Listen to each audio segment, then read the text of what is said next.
उन 16,100 कन्याओं को द्वारिका ला करके और उनसे एक साथ विवाह कर लिया। इस तरह वो बन गए 16,108 पटरानियों के महाराजा अधिराज। बोलो द्वारिकाधीश भगवान की जय हो, बोलो भक्तवत्सल भगवान की जय हो। द्वारिका में भगवान के पुत्र पौत्र एक एक महारानियों के 10-10 पुत्र, प्रद्युम्न, अनिरुद्ध इत्यादि ऐसे ऐसे पुत्र हैं भगवान के कि जो भगवान के समान बल पराक्रम रखने वाले हैं। बड़ा सुंदर भरा परिवार। श्री सुखदेव जी महाराज परीक्षित से कहते हैं, राजा भगवान तो अपने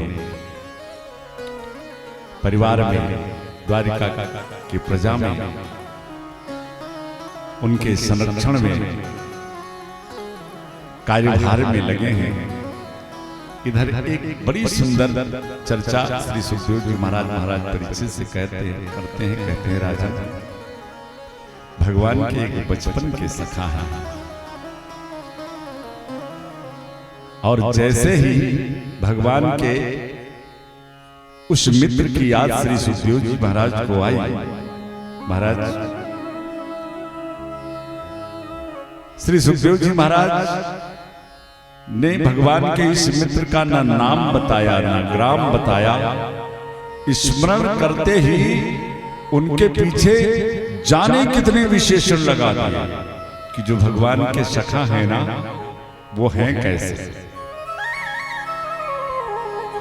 कि कृष्ण स्यासीद सखा कश्चित, परीक्षित भगवान कृष्ण के एक सखा है। अच्छा महाराज, अब इसके बाद नाम बताना चाहिए था ना, लेकिन भगवान के इस मित्र श्री सुदामा जी के भाव को देख करके श्री सुखदेव जी उनका तो नाम ग्राम बताना ही भूल गए, केवल उनकी विशेषता ही गिनाने लगे कि विशेषता क्या है। परीक्षित कि कृष्ण स्यासीद सखा कश्चित ब्राह्मणो ब्रह्मविद्तमः। राजन वो जन्म से ब्राह्मण है, और केवल ब्राह्मण ही नहीं, कोई साधारण ब्राह्मण नहीं है, वो ब्रह्मवेत्ता ब्राह्मण है, उस परम ब्रह्म को तत्व से जानने वाले ब्राह्मण है। अच्छा महाराज, अभी भी मन नहीं भरा। विरक्त इंद्रियार्थेषु,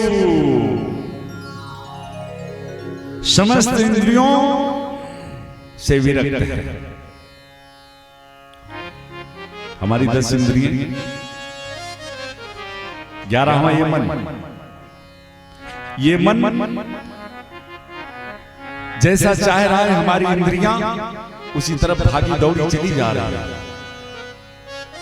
लेकिन श्री सुदामा जी के साथ ऐसा नहीं है। कैसे ब्राह्मण हैं? हमारे साथ जो हम देखना चाहते हैं वो आंख नहीं देखती, बल्कि जो आंख देखना चाहती है वो हम देख रहे हैं। जो हम सुनना चाह रहे हैं कान वो नहीं सुन रहे हैं, अभी जो कान सुनना चाह रहे हैं वो हम सुनते जा रहे हैं। लेकिन नहीं, हम इंद्रियों के वश में हैं, इस मन के बस में हैं। लेकिन हमारे श्री सुदामा जी ऐसे नहीं हैं। विरक्त इंद्रियार्थेषु, इंद्रियां उनके बस में हैं। जो वो चाहते हैं उनके नेत्र वो देखते हैं, जो वो चाहते हैं उनके कान वो सुनते हैं, जो वो चाहते हैं उनके हाथ ठाकुर जी की उस तरह से सेवा करते हैं। विरक्त इंद्रियार्थेषु,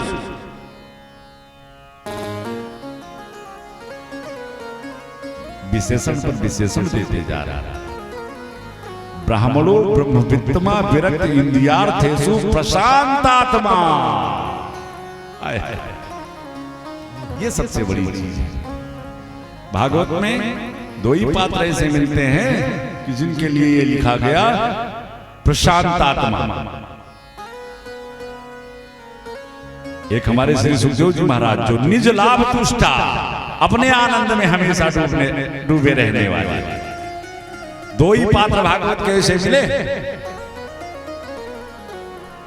श्री सुखदेव जी महाराज निज लाभ तुष्टा, अपने आनंद में रहने वाले, और दूसरे हमारे श्री सुदामा जी प्रशांत आत्मा, हमेशा अपने आनंद में अपने लिए प्रसन्न रहने वाले।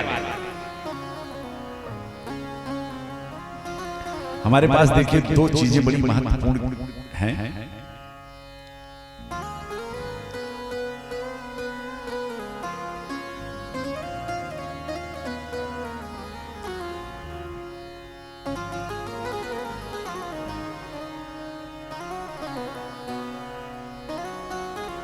श्री राधे राधे गोविंद गोविंद राधे, श्री राधे राधे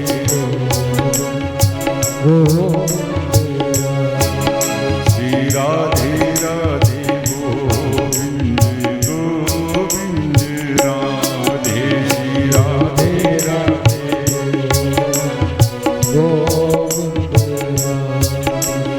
गोविंद राधे राधे गोपाल राधे गोविंद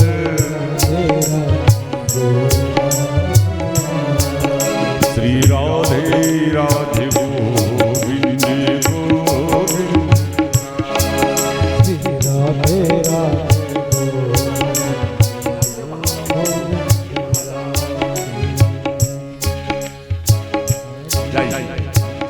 खूब प्रेम से वहीं बैठ करके खूब आनंद लीजिए। श्री राधे राधे गोविंद गोविंद राधे, श्री राधे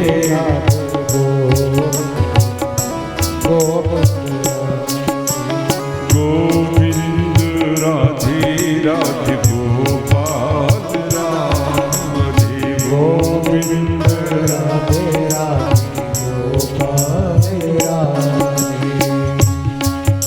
प्रशांत आत्मा, हमेशा अपने में प्रसन्न रहने वाले ब्राह्मण हैं। मैं कह रहा था कि हमारे पास दो चीजें बड़ी ही महत्वपूर्ण हैं, एक हमारा हर्ष और दूसरा हमारा विस्माद। ये जो दुख, ये दोनों बहुत महत्वपूर्ण हैं। आप कहोगे बाबा हर्ष तो अच्छी चीज है, लेकिन ये विस्माद, ये दुख, लेकिन सच बताऊं सामाजिकता निर्वाह करने के लिए दुख की भी बहुत आवश्यकता है हम सभी के पास।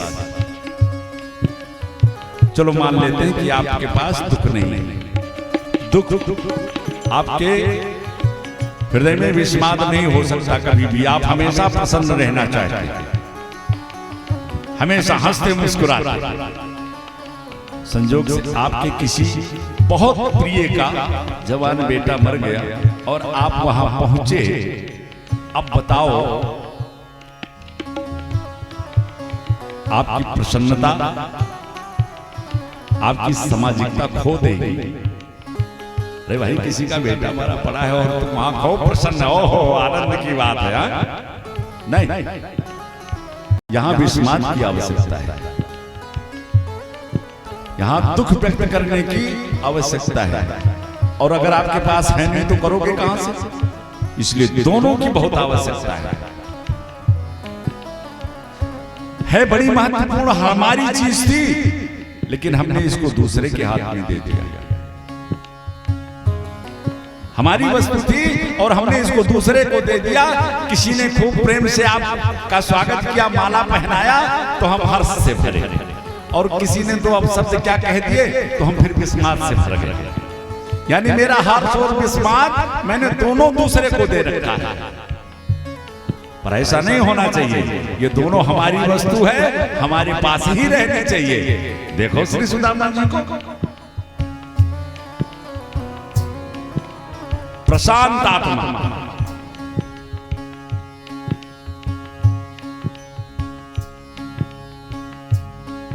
श्री सुदामा जी के पीछे तो इतने विशेषण लगा दिए श्री सुखदेव जी महाराज ने कहा पर परीक्षित उनकी जो पत्नी है तो पतिव्रता, लेकिन दरिद्रासीद मानसम दीपमानाभिगम्यहम्, हैं तो पतिव्रता लेकिन बहुत बड़ी दरिद्री है उनके पास। और असली दरिद्र कौन? दरिद्रो यस्तु संतुष्टा। असली दरिद्र वही है कि जो संतुष्ट ना रहता हो, हमेशा असंतुष्ट रहता है।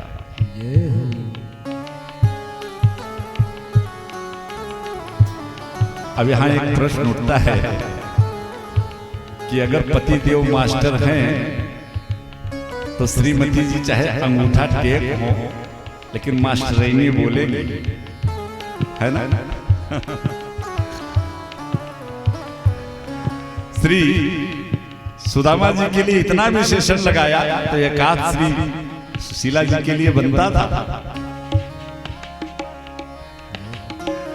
लेकिन देखिए भैया, इस दुनिया में सबसे बड़ा दरिद्री वही है कि जो हमेशा असंतुष्ट रहता।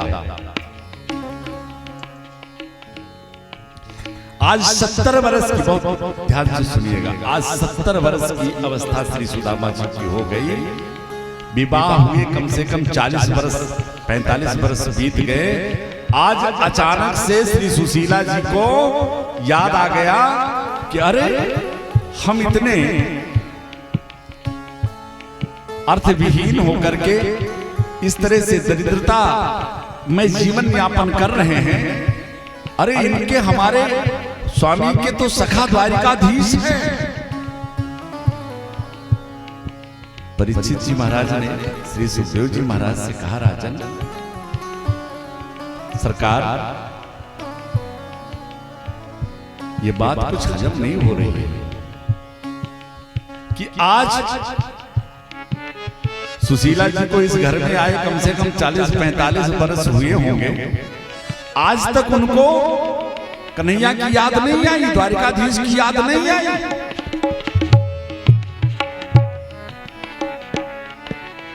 तब यहां एक श्रीधर स्वामी बड़ा सुंदर भाव देते हैं।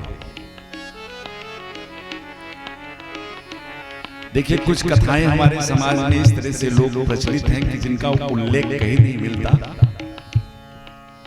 या तो जिस ग्रंथों में वो कथाएं थी वो ग्रंथ लुप्त हो चुके हैं,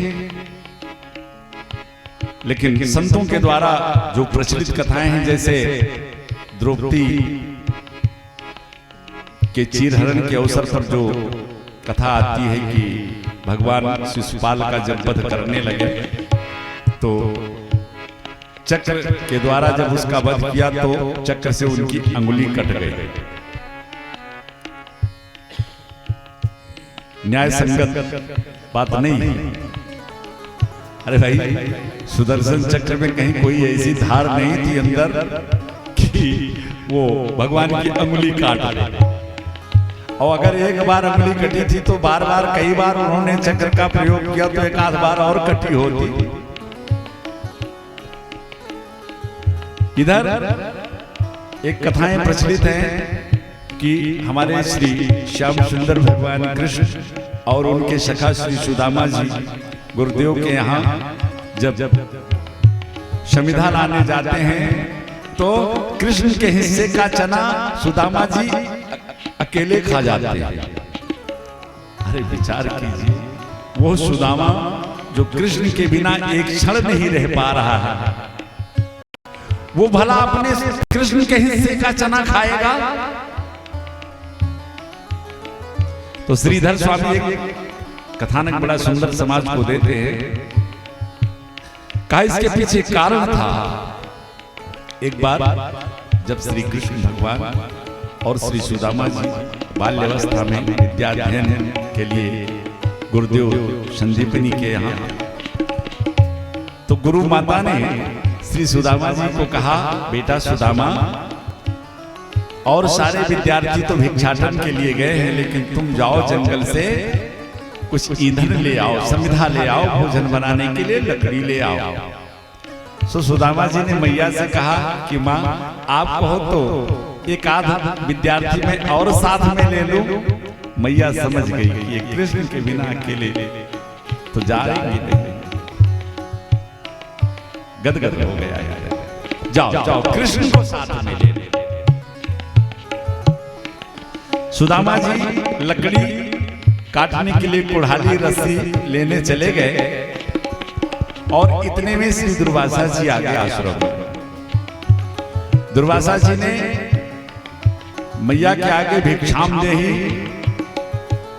मैया बाहर निकली, पर संयोग से थोड़ा सा चना एक पोटली में बंधा रखा हुआ था, जो मैया ने पहले ही सुदामा को बोल दिया था कि बेटा ये चने ले लो और जब वन में भूख लगे तो तुम और कृष्ण दोनों खा लेना।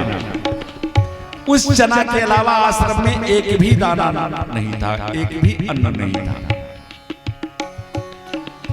भिक्षाम देही की रट लगाई दुर्वासा जी ने। मैया ने सोचा अभी अन्न तो है नहीं और 2 बालकों के हिस्से का अन्न रखा हुआ है, तो मैया ने दुर्वासा जी से कहा भगवान अभी तो आश्रम में आपको प्रसाद पवाने के लिए कोई अन्न है नहीं, हाँ ठहरिए, अभी विद्यार्थी भिक्षाटन के लिए गए हैं, वो अनाज लेकर के आएंगे तो प्रसाद तैयार होगा तो आप प्रसाद पा करके जाइएगा। दुर्वासा जी ने कहा इतना समय नहीं है माँ। प्रणाम किया, चलने लगे, लेकिन मन में विचार आ गया कि इतना बड़ा आश्रम और इसमें एक भी दाना अन्न का नहीं है। सो नेत्र बंद करके देखा तो उन्हें उस चने की पोटली दिख गई। लौट के आए, माँ तू केवल कृष्ण और सुदामा को ही अपना पुत्र मानती है, मुझे पुत्र नहीं मानती। अरे थोड़ा सा उसी में से मुझको भी दे दिया होता। जा मैं श्राप देता हूं कि जो उस अन्न को खाएगा वो आजीवन दरिद्री रहेगा, आजीवन वो दरिद्र रहेगा। ये श्राप दे ही रहे थे कि इतने में सुदामा जी रस्सी और कुल्हाड़ी लेकर सुदामा जी ने सोचा इस चने को मेरा कन्हैया अगर खाएगा तो उसका जीवन तो नरक बन जाएगा, उसे द्वारिकाधीश बन करके जाने कितने प्रजा का रक्षण करना है। इसलिए सुदामा जी ने निर्णय लिया कि इस साफ चने को मैं अकेला। अरे भाई उस साबुत चने को कहीं धरती में डाल देते तो धरती ऊसर हो जाती, वृक्ष में डाल देते तो वृक्ष बंजर हो जाता। इसलिए उस साबुत अन्न को सुदामा जी ने अकेले खाया। मेरा कन्हैया तो उसका जीवन नरक हो जाए। आजकल श्री सुदामा जी के लिए लोग मैं देखता हूं लौकिक व्यवहार में अच्छा नहीं कर रहे हैं। अरे सुदामा जी जैसा त्याग शायद भागवत का ऐसा कोई पात्र हो। महाद्वारिका में जब जब भगवान कृष्ण के सामने सुंदर 56 भोग की थाली आती तब तक भगवान के नेत्र शीतल हो जाते। वारे मित्र मेरे लिए राज सिंहासन और तैने वो दरिद्रता अपने ऊपर ले ली। जब जब भोजन की थाली आती तब तब भगवान के नेत्र सजल हो जाते। आज 70 वर्षों उपरांत भगवान ने संकल्प लिया कि अब बहुत हो चुका, दुर्वासा के श्राप का इतने दिनों तक मैंने रक्षण कर लिया, अब आगे नहीं हो सकता। बस जहां दुर्वासा के श्राप को बाधित किया भगवान ने, श्री सुशीला जी को याद आ गई कन्हैया की।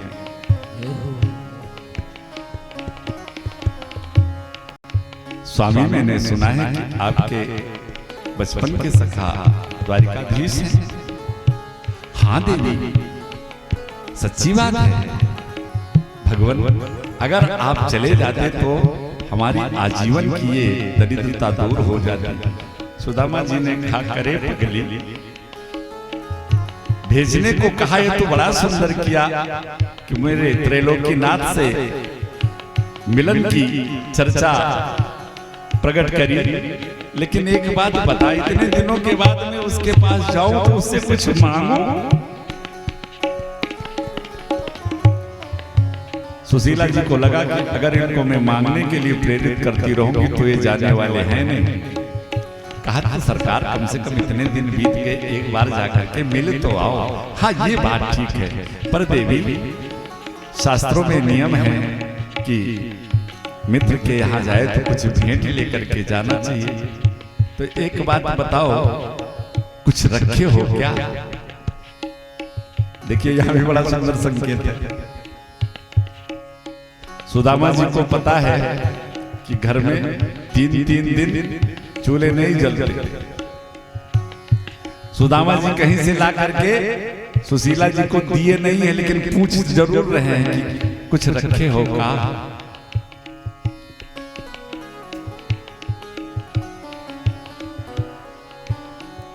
ये भागवत आदेशित कर रहा है। हम सभी के जीवन में भी ऐसा अवसर आता है। श्रीमती जी को हम देते नहीं हैं, लेकिन कभी अगर हम संकट में पड़ते हैं, अर्थ की जरूरत पड़ती है, तो पहली दृष्टि उन्हीं पे घूमती है कि काका तुम्हारे पास कुछ है का, जबकि दिया नहीं है। और इन माताओं को भी चाहिए, भागवत आदेशित करती है कि पति देवता बाहर से आए, शर्ट निकाल के खूंटी पे टांगे तो उसको जरूर बटुआ चेक करो, और चेक करो अगर 100-200 हो तो 10-20 खींच लो, 1000-2000 हो तो 100-200 खींच लो, 10-20 हजार हो तो 1000-2-4 हजार खींच लो। और प्राय करती भी है सब। बुरा नहीं है, ये बहुत प्राचीन परंपरा है। और उसको फिर बक्से में सबसे नीचे रखो, छुपा करके। कदाचित ऐसा अवसर आए जब पति देवता को लगे कि अर्थ की आवश्यकता है और आपसे ही पहले वो आपसे ही कहेंगे, तो उनको ये ना बताओ कि तुम्हारे में से ही निकाला है। उनको बताओ कि देखो हम अपनी बार वहां गए थे, मायके गए थे, तो भैया ने हमारे 21,000 हमको दिया था, लो 5,000 की दे रहे, लेकिन हमारा वापस कर देना।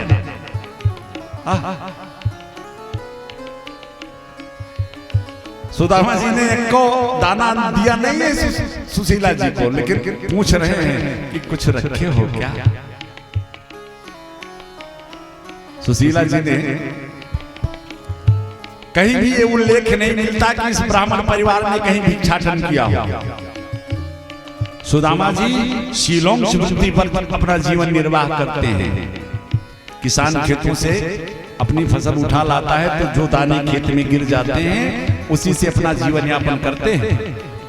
सुशीला जी अगर किसी के यहाँ संदेशा दे देती तो बोरे के बोरे चावल महाराज सुदामा जी के घर आ जाते। लेकिन अब सुशीला जी की चतुरता देखो, 4 घर से थोड़ा थोड़ा चावल मांग के लाती और उसको एक ऐसे कपड़े में बांधा कि जो 6 जगह से सिला हुआ था। सोचा ये अपने मुंह से तो उनसे कहेंगे नहीं, उसी माध्यम से एक संदेश दे रही है द्वारकाधीश को। 4 घर के मांगे चावल एक जगह रखोगे तो देखने से ही पता चल जाएगा कि ये भिक्षाटन किया है।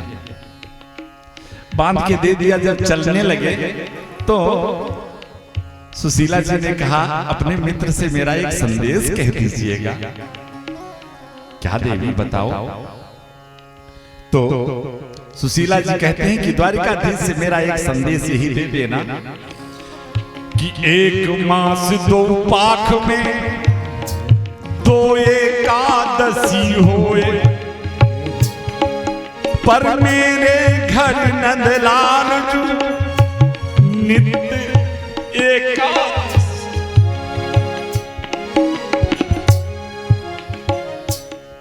मेरे घर नंदलाल जो नित्य एकादशी। सुदामा जी के छोटे छोटे बच्चे जब भूख से माँ के पास जाते, मैया भूख लगी है, तो मैया कहती है लाला आज तो एकादशी है। वो भी संतुष्ट हो जाते हैं, मेरे घर नंदलाल जी नित्य एकादशी। सुदामा जी वो चावल की पोटली ले ली। ये भी नहीं पता है कि द्वारिका किस दिशा में है, ये भी नहीं जानते कि कितनी दूरी पर है, पर चल पड़े।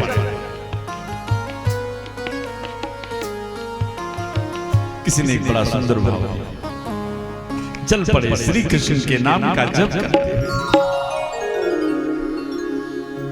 दूर नगरी बड़ी दूर नगरी, दूर नगरी बड़ी दूर नगरी,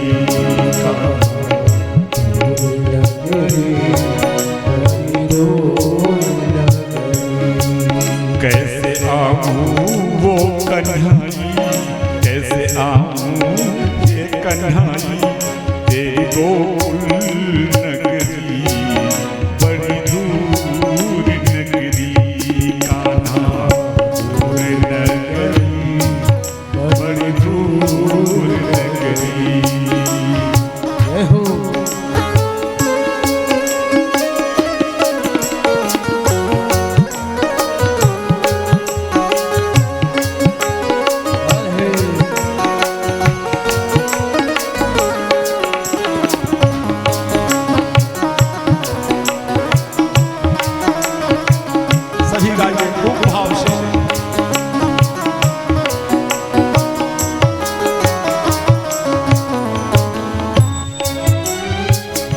जमुना जल जाऊं कान्हा पायल मोरी बाजे, जमुना जल जाऊं कान्हा पायल मोरी बाजे, पायल मोरी बाजे कान्हा पायल मोरी बाजे, पायल मोरी बाजे कान्हा पायल मोरी बाजे। जमुना जल पायल मोरी बाजे, जमुना जल जाऊं कान्हा पायल मोरी बाजे। झपट चलूं तो कान्हा झपट चलूं तो मोरी छलके गगरी, बड़ी दूर नगरी कान्हा, दूर नगरी बड़ी दूर नगरी।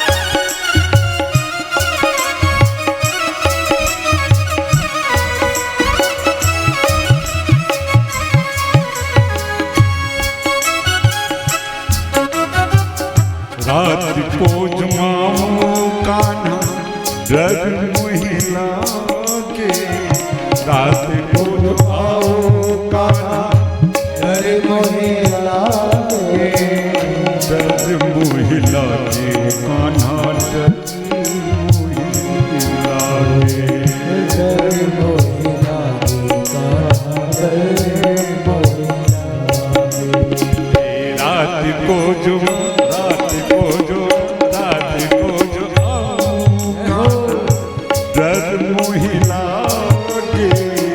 रात को जो आऊं कान्हा रग महिला के, दिन में आऊं तो वो दिन में आऊं तो देखे सारी नगरी, बड़ी दूर नगरी कान्हा, दूर नगरी बड़ी दूर नगरी कान्हा, दूर नगरी बड़ी दूर नगरी।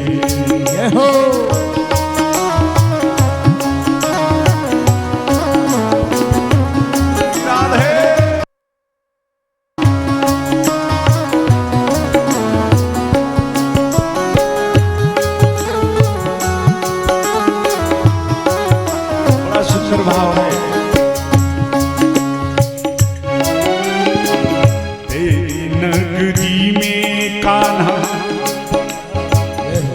चोर बसत है तेरी नगरी में कान्हा चोर। अरे भाई काम क्रोध मद लोभ मोह मत्सर दम पाखंड आलस प्रमाद ये सब बड़े बड़े डकैत ही तो बैठे हैं। तेरी नगरी चोर बसत है तेरी नगरी में कान्हा चोर बसत है।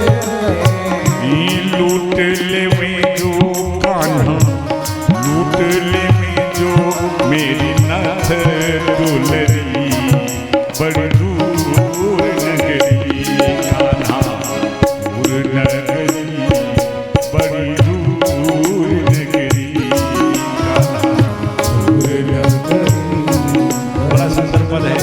मीरा जी के भाव में मीरा बाई गावे गिरधर के गुण मीरा बाई गावे गिरधर के गुण मीरा बाई गावे गोविंद जय जय गोपाल जय जय गोविंद जय जय गोपाल मीरा बाई गोविंद जय जय गोपाल जय जय गोविंद जय जय गोपाल जय मीरा बाई मीरा बाई मीरा बाई गावे गिरधर के गुण मीरा बाई गिरधर के गुण तुम्हारे दर्शन बिन में तुम्हारे दर्शन बिन में हो गई बाबी बड़ी दूर नगरी कान्हा दूर नगरी दूर नगरी कान्हा दूर नगरी बड़ी दूर नगरी ऐसे आओ कन्हैया ऐसे आओ रे कन्हैया तेरी गोद नगरी बड़ी दूर नगरी दूर नगरी बड़ी दूर नगरी कान्हा दूर नगरी बड़ी दूर नगरी।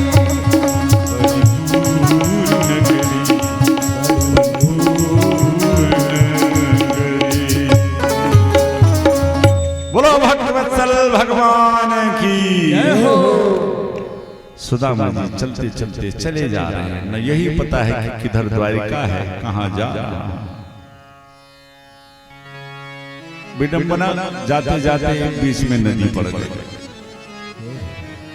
अब नदी कैसे पार करें उसी नदी के तट पर बैठ गए।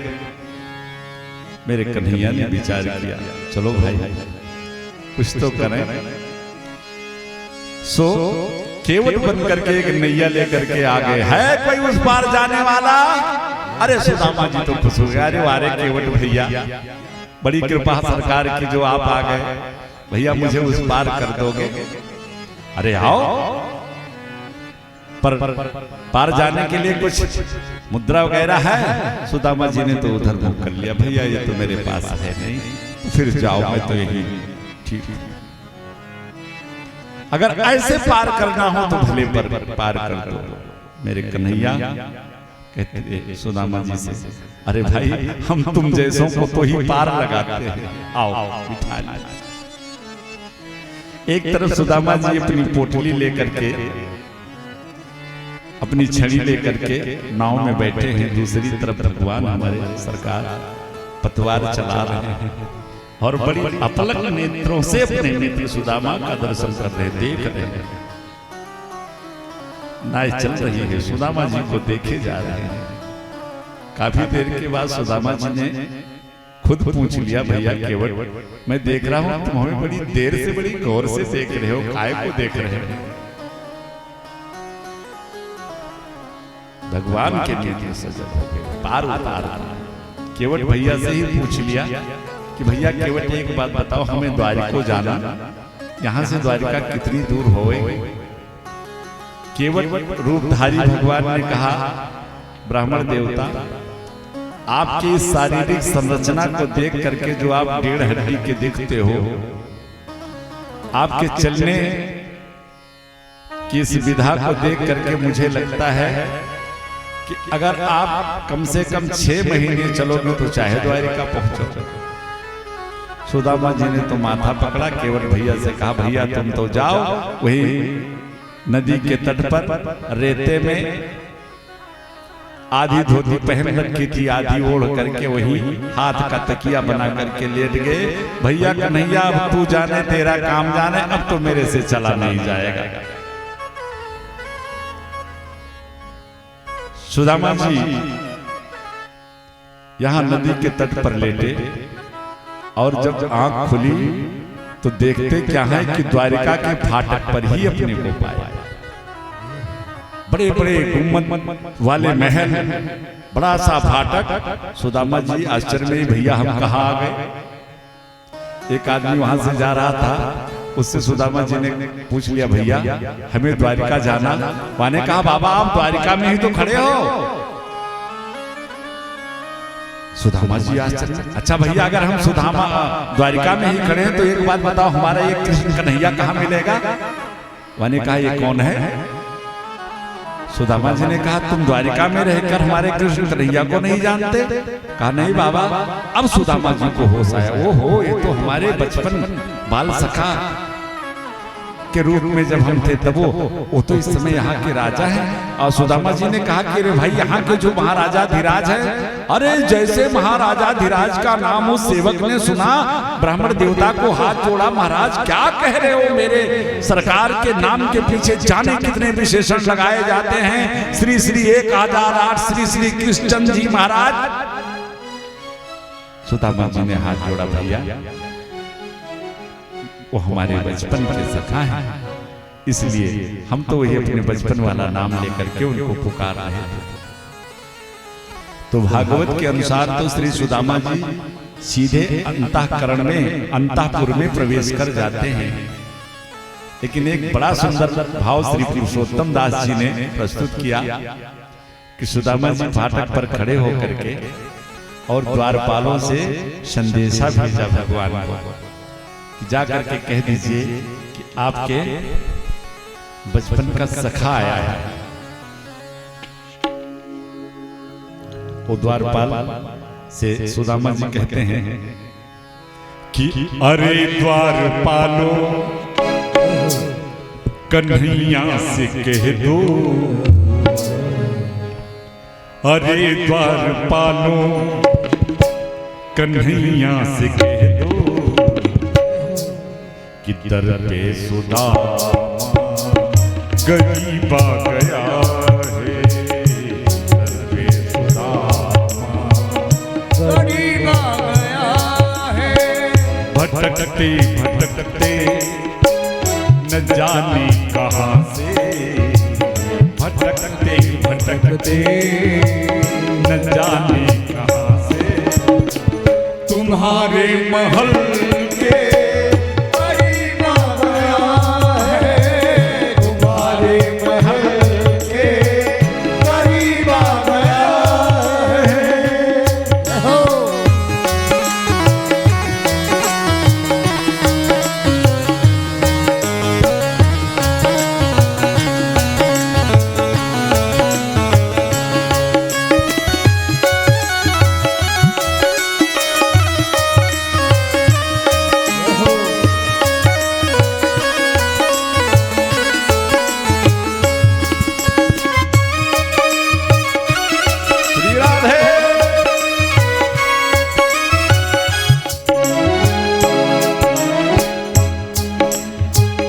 नजर पे है पगड़ी, नतन पे है जामा, नजर पे है पगड़ी, नतन पे है जामा, बता दो कन्हैया से नाम है सुदामा। बता दो कन्हैया से नाम है सुदामा। न सर पे है पगड़ी न तन पे है जामा, बता दो कन्हैया से नाम है सुदामा। न सर पे है पगड़ी न तन पे है जामा, न सर पे है पगड़ी न तन पे है जामा, बता दो कन्हैया नाम है सुदामा हो, बता दो कन्हैया को नाम है। तुम एक बार मोहन से जाकर के कह दो, तुम एक बार मोहन से जाकर के कह दो, मिलने सखा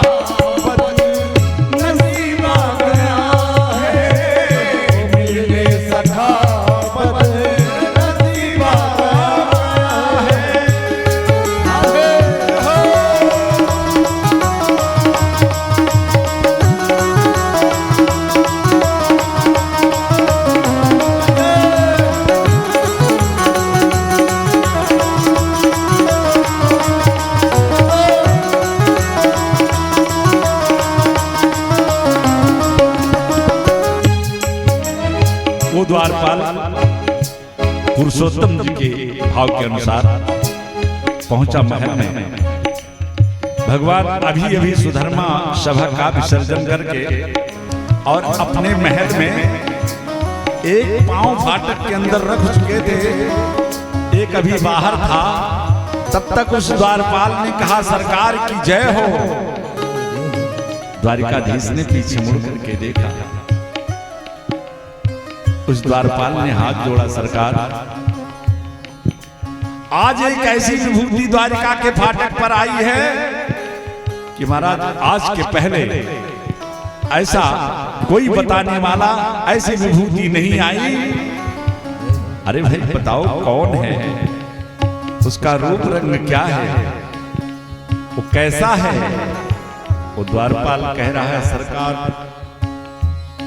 उसको देखने से शीश पका न झका तन में, प्रभु जाने को आही बसे के ही ग्राम। सरकार धोती फटी सिलटी दुपट्टी और पाए पान हकी नहीं शामा, द्वार खड़ो तुझ दुर्बल रहो जग सो वसुधा फिरा। सरकार ये सब तो ठीक है, लेकिन आश्चर्य की बात तो ये है कि पूछत दीन दयाल को धाम, बताओ तो आप सुदाम। और भैया आप विश्वास करोगे जैसे वो सेवक के द्वारा सुदामा का नाम कन्हैया के कान में पड़ा, कहां तो विश्राम गृह में विश्राम के लिए जा रहे थे, हमारे कन्हैया द्वारिका के फाटक की तरफ भाग पड़े। पादुका पांव से निकल गई, पीतांबर गिर गया, दौड़े दोनों हाथ फैलाए, सुदामा सुदामा सुदामा दौड़े चले जा रहे, कुंडल कहीं गिरे, पीतांबर कहीं।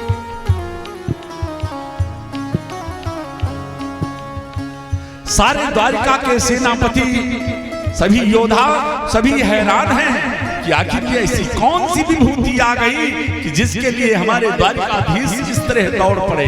अरे ये तो अगर ब्रह्मा जी भी आते हैं तो द्वारिका के फाटक पर 3 दिन खड़े होकर के भगवान की प्रार्थना करते हैं, तब जाकर के उनका दर्शन। दौड़े चले जा सुदामा, और इधर सुदामा जी द्वार पर खड़े मन में तरह तरह के संकल्प विकल्प कर रहे हैं। बचपन का मित्र था, आज द्वारिकाधीश है, मिलने पर पहचानेगा भी कि नहीं।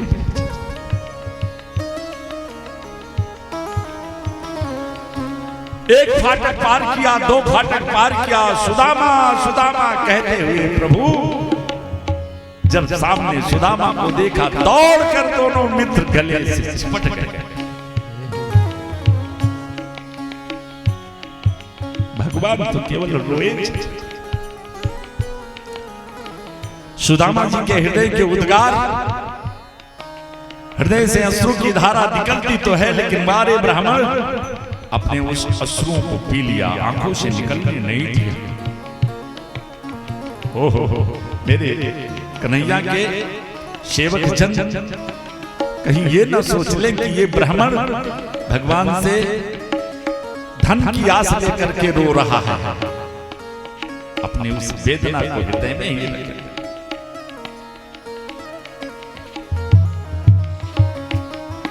भगवान सुदामा जी को लेकर के महल में आए, अपने उस दिव्य सिंहासन पर सुदामा जी को अभिषिक्त किया।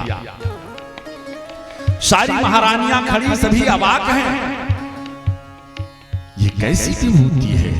भगवान ने सुदामा जी को सिंहासन पर बिठाया और स्वयं चरणों में नीचे बैठ गए। सुदामा जी को तो बड़ा संकोच, अरे नहीं भैया कन्हैया, तू यहाँ बैठ, तेरा स्थान ये है, मैं तो अलग बैठता हूँ। अरे नहीं, आप तो विराज। भगवान सुदामा जी के चरणों में बैठ गए। माता रुक्मिणी को बड़ा आश्चर्य हो रहा है, कैसा ब्राह्मण ये है, कौन है ये कि मेरे स्वामी से मिलने के लिए ब्रह्मा जी को भी अनुमति लेनी पड़ती है, वो भी 3 दिन द्वारिका के फाटक पर प्रतीक्षा करते हैं, तब उनको इनका दर्शन होता है।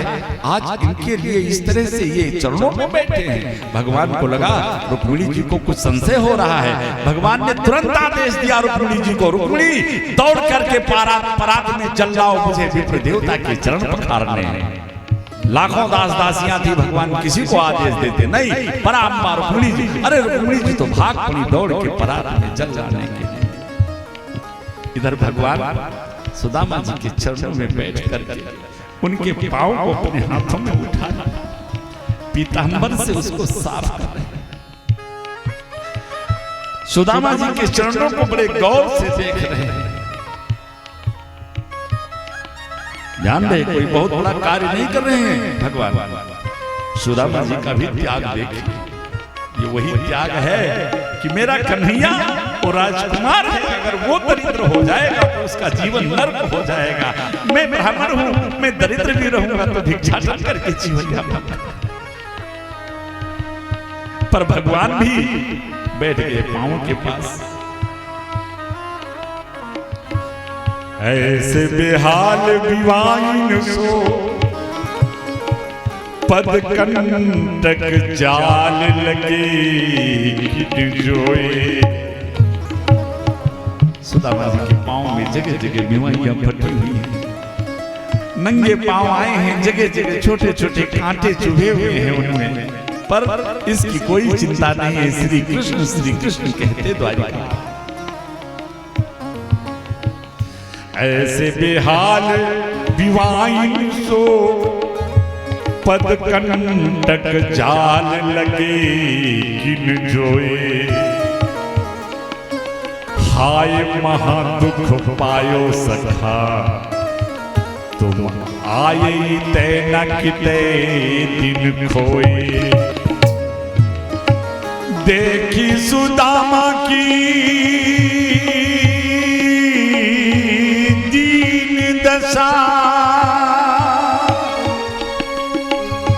और करुणा करके करुणा निधि रोए। और भैया जब तक पराम्बा रुक्मिणी जी परात में जल लेकर के आती, तब तक तो हमारे द्वारिकाधीश ने अपने आंसुओं के जल से ही सुदामा का पाद आच्छादन कर दिया, पांव पखार दिया। पानी परात को हाथ छुओ नहीं, नैनन के जलसों पग धोए।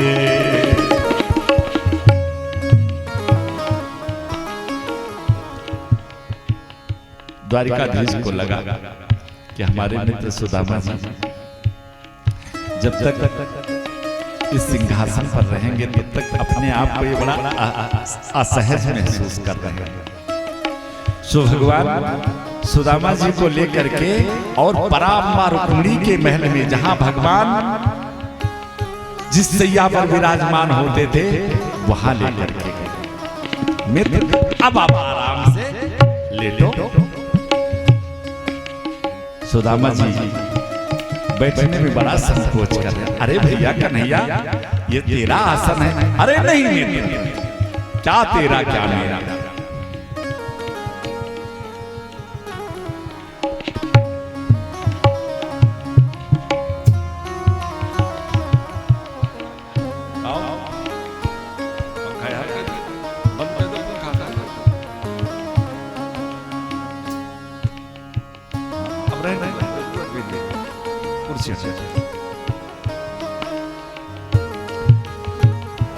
भगवान अपने विश्राम गृह में सुदामा जी को लेकर लिटा दिया। सुदामा जी जब उस आसन पर बैठना नहीं चाहते हैं, पर मेरे कन्हैया ने अपने आसन पर उन्हें लिटाया। स्वयं पांव पर चरण दबाने लगे। पराम्बा रुक्मिणी जी खड़ी थी। सरकार मेरी इन ब्राह्मण देवता की सेवा कर रहे हैं, सोचा मैं भी कुछ सेवा करूं, तो दौड़ के गई, हाथ में पंखा लेकर के आई, सरहने खड़ी होकर के पराम्बा रुक्मिणी जी पंखा चलने लगे। बताओ, इतना भाग्यशाली, इतना धनवान इस संसार में कौन होगा कि वो परब्रह्म परमात्मा जिनका चरण दबा रहा है, और पराम्बा रुक्मिणी जो लक्ष्मी की अवतार हैं, वो खड़ी होकर के उनको पंखा चल रही है। इतना धनी व्यक्ति कौन होगा इस संसार में। लोग कहते हैं सुदामा दरिद्र है। बड़ी देर तक भगवान ने चरण दबाया। बचपन की तमाम बातों को हमारे श्री कन्हैया सुदामा जी से करते हैं, सुदामा जी कन्हैया से करते हैं।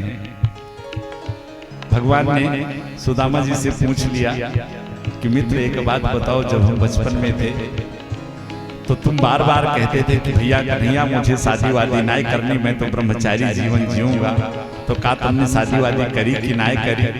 सुदामा जी तनक शर्माए गए। भैया कन्हैया, वो समय आया तो शादी हो गई, और तेरी भाभी जो सुशीला है ना, जैसा उसका नाम है वैसे बड़ा सुंदर विचार है, सुविचार है। और भैया कन्हैया सच मान तो तेरी भाभी ने ही मुझको तेरे पास भेजा है। अब जब भाभी का नाम लिया कन्हैया सुदामा जी ने, तो कन्हैया ने कहा मित्र अगर भाभी ने मुझे आपको मेरे पास भेजा है तो मेरे लिए कुछ खाने के लिए जरूर भेजा होगा। अब बेचारे सुदामा हैरान, ये 4 घर के मांगे भये चावल, अब इतने बड़े द्वारिकाधीश को इतने महारानियों के सामने कैसे तू। संकोच आ गया। भैया कन्हैया, अरे मेरे इस दीनहीन के पास तुमको देने के लिए कहा है भैया। कन्हैया ने कहा अच्छा मित्र कोई बात नहीं, एक बात बताओ, हम देख रहे हैं कि आपके इस दाहिने हाथ में कुछ तकलीफ है गई है यहाँ आने में का। सुदामा जी उसी दाहिने हाथ में वो पोटली दबा रखे थे, उसको बार बार छुपा रहे हैं कि कहीं कोई दिख ना जाए। तो सुदामा ना भैया कोई बात नहीं, बस थोड़ा सा आने में हाथ लटकाए आए तो जामे थोड़ा सा दर्द हो गया। कन्हैया पांव छोड़ करके आगे हाथ के पास, हमको देखो दर्द है हाथ में, दबाए जा रहे हैं पांव। सुदामा जी का हाथ पकड़ा, सुदामा जी तो बार बार छुड़ा रहे, अरे नहीं भैया कन्हैया ठीक है रहने दे। उसी छीना झपटी में वो पोटली थी। भगवान ने उस पोटली को उठाया, और जब उस पोटली को उठाया, देखा, खोला, फिर एक मुट्ठी चावल उठाया, मानसिक संकल्प किया कि मैं सुदामा को एक लोक का साम्राज्य प्रदान करता हूं। मुट्ठी मुंह में डाला, दूसरी मुट्ठी उठाया, तब तक पराम्बा रुक्मिणी जी ने हाथ पकड़ लिया। सरकार अब सब कुछ इन्हें देख करके स्वयं सुदामा बनना चाहते हो। इस पर संतों ने बड़े सुंदर भाव दिए कि शायद पराम्बा रुक्मिणी जी ने इसलिए भगवान का हाथ पकड़ लिया, सरकार इतनी दिव्य विभूति के द्वारा लाया हुआ प्रसाद ये अकेले खा जाओगे का? हम सभी को भी दो दाने मिलने चाहिए। और बहुत सारे संतों ने बहुत सारे भाव दिए। सुदामा जी को भगवान ने क्या दिया न सुदामा को पता न किसी को पता, और देने वाला देता तो ऐसे देता है। जो देता है वो इस चीज की प्रतीक्षा नहीं करता कि लोग मुझको धन्यवाद दें। हम लोग तो अगर 10 रुपया दान भी देते हैं ना, तो उसको कम से कम भगवान को 10 बार ऐसे ऐसे करते हैं।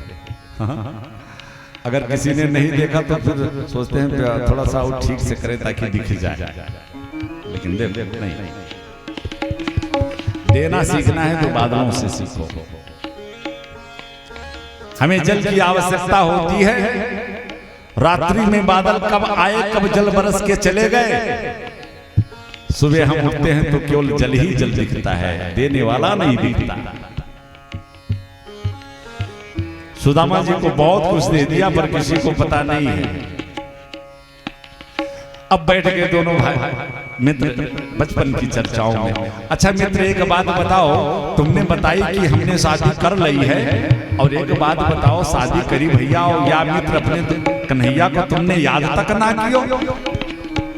अब सुदामा जी बेचारे फिर शर्माए, बात तो पक्की है भैया सुदा कन्हैया, और जल्दी जल्दी में थोड़ा सा माता पिता के द्वारा हो गया, आपको सूचना में ना दे पाया। अच्छा कन्हैया, एक बात बताओ कि हमारी तो तुमने पूछ ली, अब एक बात बता भैया, तैने विवाह करो कि ना करो? कन्हैया ने कहा मित्र, अब तुम द्वारिका में हो, अब बताने की कौन कहे, हम तुमको सबसे मिलवाई देते हैं। जब सबसे नाम लिया तो सुदामा जी चौके भैया का 10-5 कर रखा का। तो कन्हैया ने कहा एक काम करो मित्र, मैं सबको बुला देता हूं और आप सबको आशीर्वाद भी दे दो।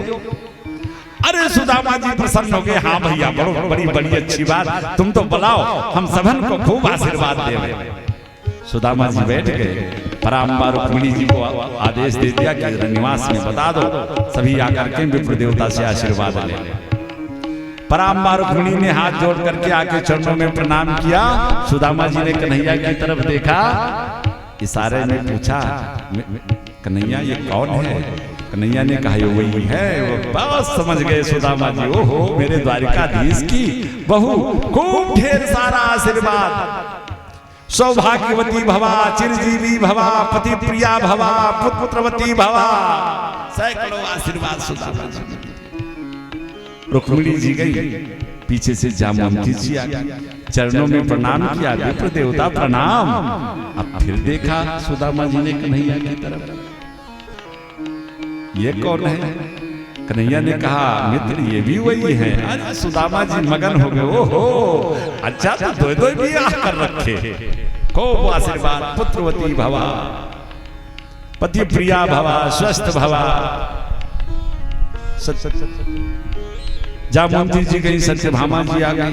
बार बार जब कन्हैया की तरफ सुदामा देखते हैं तो सुदामा जी से कन्हैया कहते हैं मित्र या समय पूछो मत, जो आवे समझ लो सब वही है। सुदामा जी ने कहा हाँ भैया बड़ी अच्छी बात है, तुम तो सबको बुलाए दो, हम सबको खूब आशीर्वाद देंगे। अब जो आ रहा है उसी को खूब हाथ उठा उठा करके सौभाग्यवती भवा, पति प्रिया भवा, पुत्रवती भवा। अब जब गाड़ी 1500 के पार जाने लगी, अरे 16,108 महारानियां हैं, तो सुदामा जी के हाथ दर्द करने लगे, गरा बैठने लगो। जब 3-4 हजार के पार गाड़ी हो गई तो कन्हैया की तरफ सुदामा जी ने देखा, कहा भैया अभी कितनी है? तो कन्हैया ने कहा मित्र अभी तो आधू ना आई। सुदामा जी तो बेचारे कांप गए, भगवान अब कहां इतना आशीर्वाद दे रहे थे, कहां अब तो भाव भाव भाव भाव भाव करते जा रहे हैं। वहां भी अब हाथ ना काम करे, गला ना काम करे। जब आधी संख्या तक भी नहीं पहुंच पाए तो कन्हैया से सुदामा जी ने निवेदन किया, भैया कन्हैया एक काम कर, ये सब तुम्हारी है अर्धांगिनी और तू है इनको अर्धांग। एक काम कर, इन सबन की तरफ से तू अकेले आके मुझको प्रणाम कर ले भैया, और हम तुम्हें को आशीर्वाद दे दे तो सबको आशीर्वाद मिल जाए। अब आशीर्वाद दे दिया भगवान ने। पराम्बा रुक्मिणी और समस्त महारानियों को श्री सुदामा जी की सेवा में लगा दिया कि हमारे ब्राह्मण देवता की खूब सुंदर सेवा होनी चाहिए। एक कवि हैं, भक्त थे, उन्होंने बड़ा सुंदर भाव प्रस्तुत किया है। उन्होंने कहा, जब द्वारिका में हमारे श्री सुदामा जी की सेवा होने लगी तो उस सेवा से सुदामा जी सुखी नहीं हुई, अभी तो बहुत दुखी हो। बहुत ध्यान से सुनिएगा। अरे भाई, सेवा से सबको सुख मिलना चाहिए, सुखी होना चाहिए, लेकिन श्री सुदामा जी के सामने समस्या ऐसी उत्पन्न हो गई कि जिससे उनको दुखी ही होना पड़ा। अब सारी महारानियों ने विचार किया कि विप्र देवता इतनी दूर से चल करके आए हैं, धूल धूसरित इनका शरीर है, बस फटे फटे हैं, तो सबसे पहले हमें तो इन्हें स्नान कराना चाहिए। सुदामा जी को सेवा के लिए ले जा रही हैं सारी महारानियां, लेकिन वहां की सेवा से सुदामा जी को लगा कि भाई आए कन्हैया से मिले, ये तो प्रसन्नता की बात है, लेकिन सेवा तो बड़ी प्राण घातक है। सुदामा जी सोच रहे हैं वहां की सेवा देखकर कि अंगुरी घ्यूमा है मूड़ी कड़हिया मां, अंगुरी घ्यूमा है मूड़ी कड़हिया मां, ओ कड़हिया मां, अंगुरी घ्यूमा है मूड़ी कड़हिया मां, कड़हिया बड़ा सुख रहा वही मड़ैया मां, बड़ा सुख रहा वही मड़ैया मां, अंगुरी घ्यूमा है मूड़ी कड़हिया मां, कड़हिया मां, बड़ा सुख रहा वही मड़ैया मां, बड़ा सुख रहा वही मड़ैया हो।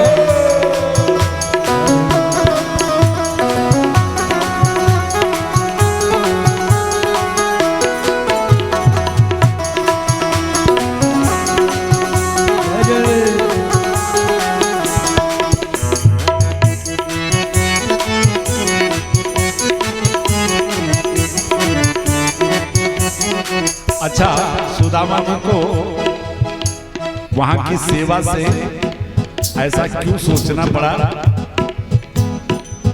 माघ का महीना है जब सुदामा जी गए, सारी महारानियों ने विचार किया कि पहले सुदामा जी को स्नान कराया जाए। तो कुएं पे ले जाकर के सोने की चौकी पर सुदामा जी को बिठाया, और जब चौकी पर बैठे सुदामा जी स्नान करने, तो चौकी पे बैठे सुदामा नहाने, देखी नजारा लगे थरथराने, नजारा लगे थरथराने। वहां का दृश्य जब सुदामा जी ने देखा तो सोचा कि भैया बड़ी समस्या है स्नान करने में। क्यों? सभी रानियां थी लिए अपना कोटा, और 16,108 लोटा। जितनी महारानियां थी सब एक एक लोटा जल लेकर के खड़ी हैं कि कम से कम एक लोटा जल तो ब्राह्मण देवता को हम स्नान करावें। अब अंदाज लगाओ कि माघ पूस के महीने में कई लोटा नहाते हो। सुदामा जी ने सोचा कि अगर ये स्नान विधा पूरी हुई तो शायद अब प्राण बचना मुश्किल है। सभी रानियां थी लिए अपना कोटा, और 16,108 लोटा। सुदामा जी सोच रहे हैं अगर इस स्नान विधा में हम फंसे तो लागी जाड़ा मिटी ना रजैया, लागी जाड़ा मिटी ना रजैया, लागी जाड़ा मिटी ना रजैया, लागी जाड़ा मिटी ना रजैया, रजैया बड़ा सुख रहा वही मरैया, बड़ा सुख रहा वही मरैया, अजी बड़ा सुख रहा वही मरैया हो।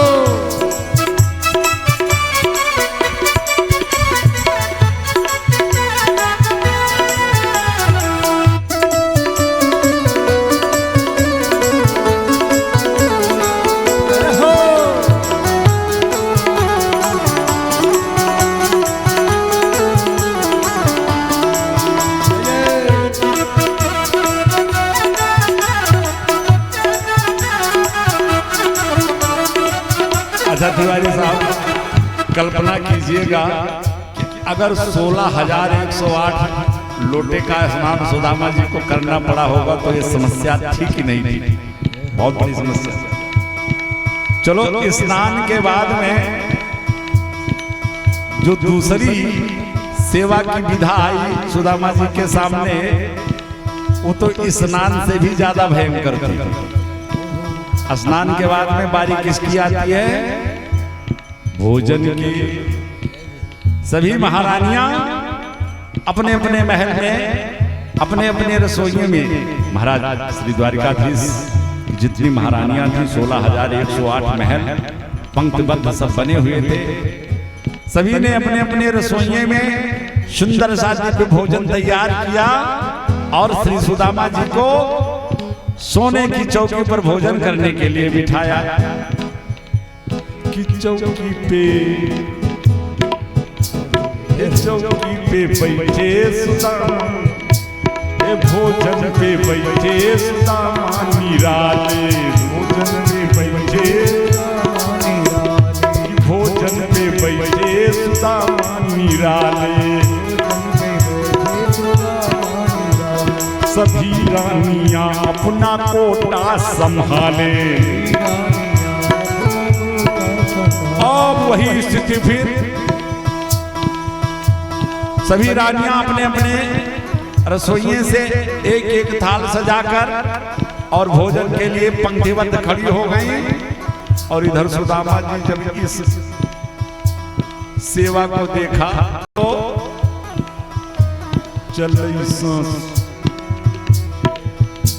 चले सांस ऊपर नीचे हाली हाली, चले सांस ऊपर नीचे हाली हाली, कि 16,108 थाली। अब अगर एक एक कवर एक एक थाली से निकाले तो कितना हो गया? हाँ?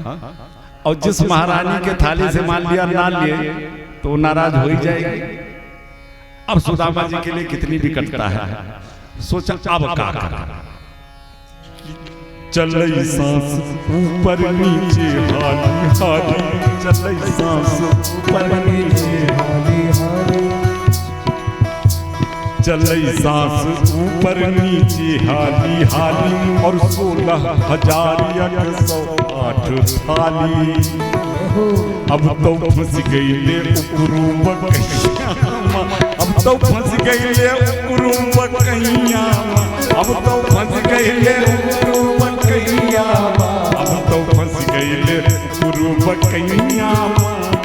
बड़ा सुख रहा वही मरैया, बड़ा सुख रहा वही मरैया जी, बड़ा सुख रहा वही मरैया। चलो भैया, अब भोजन की विधा कैसे पूरा किया सुदामा जी जाने, लेकिन जो अंतिम सेवा आई वो तो सुदामा जी के लिए बड़ी ही प्राणघातक नजर आई।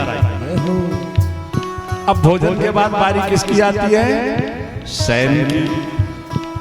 सभी महारानियों ने अपने अपने महल में जाकर के सुंदर सुंदर वस्त्रों से और सुंदर बढ़िया बिस्तर लगाया कि विप्र देवता को लाएंगे, विश्राम कराएंगे, चरण स्पंदन करेंगे।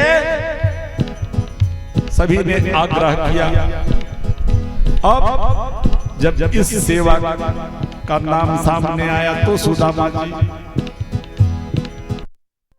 हालत सुदामक न जाए बखूनी, सभी महारानियां कह रही चलिए सरकार, लेकिन सुदामा जी मन ही मन सोचे कर आना कानी, मन ही मन सोचे कर चलते चलत अधमरा होई न जाई, कई कोठरिया मां जाई। बताओ 8 कमरे का जिसका मकान हो और उसको कहा जाए कि सभी कमरों में जाओ, खाली पांव रख के आओ तो हमारे ख्याल से 3 दिन लग जाएंगे। और सुदामा जी को विश्राम करना है। सुदामा जी बेचारे सोच रहे तो बड़े बुरे फंसे कि चलते चलत अधमरा हुई न जाए, चलते चलत अधमरा हुई न जाए, कैसे हजारन कोठरिया में जाए। सुदामा जी सोच रहे इससे तो बढ़िया यही था कहूँ जाए मेरी ताल तलैया। एक भक्त की भावना है, कल्पना है, लेकिन एक तर्क उठता है। चलो जी सुदामा जी की सेवा हुई, हमारे द्वारिकाधीश आए। भागवत में ऐसा लेख मिलता है कि एक रात्रि से ज्यादा सुदामा जी द्वारिका में नहीं रहे। सुबह हमारे द्वारिकाधीश से हमारे सुदामा जी ने कहा मित्र तुमसे मिलने आया था भैया कन्हैया, दर्शन हो गया, भेंट हो गया, वहां बच्चे घर पे अकेले होंगे, अब तुम आदेश करो तो हम अपने घर को जाएं। कन्हैया ने भी नहीं रोका, बल्कि पराम्बा रुक्मिणी को आदेश दिया, देवी जी देखो जो ब्राह्मण देवता कल धोती पहन करके आए थे तुम लोगों ने धुल के डाल दिया है, सूखने के लिए सूख गई हो तो लाओ दे दो। सुदामा जी समझ गए कि भैया ये कन्हैया पक्का वही बचपन का माखन छोरे तो है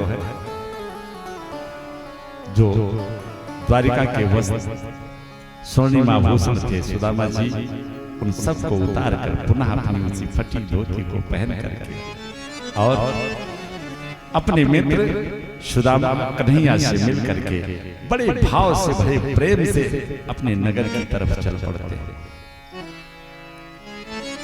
देखिए स्वाभाविक है अगर सुदामा जी भगवान से मिलने कोई कामना लेकर के आए थे और भगवान ने जाते समय देखने में तो कुछ नहीं दिया तो जरूर कहीं ना कहीं सुदामा के मन में क्षोभ उत्पन्न होता, क्योंकि क्रोध का जन्म ही कामनाओं की आपूर्ति में होता है।